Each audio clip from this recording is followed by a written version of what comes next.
来看台大机械工程系团队今仔发表咱台湾头一只家己研发的 AI 机器狗，会当用来协助咱国内正欠工的传统产业甲服务业，咱做伙来看卖。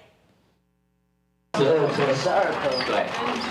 配合录影镜头54公分长、16公斤重的机器狗 Oliver， 透过咱人的控制，四只脚踏咧细壳叮当。边仔搁一只 Dustin， 有93公分长、40公斤重，搁愈大只，是第一届公开现身。不过因为有一粒莫达故障，走路有小可卡卡，也无介顺。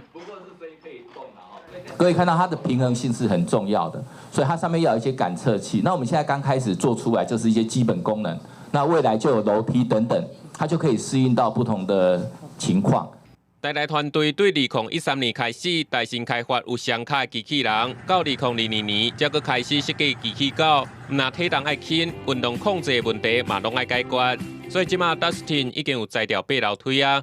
虽然讲也唔是真稳定，不过团队的目标是希望国内家己做的机器狗会当应付各产业的需求，尤其是上届欠工的传统产业甲服务业。你的机器人可以在固定的地方，你的产线是配合的机器人在设置。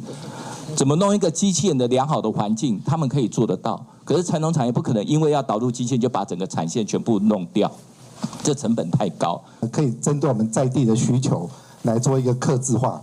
哦，那我们也可以针对我们产业的需求，哦，马上来做出一个调整。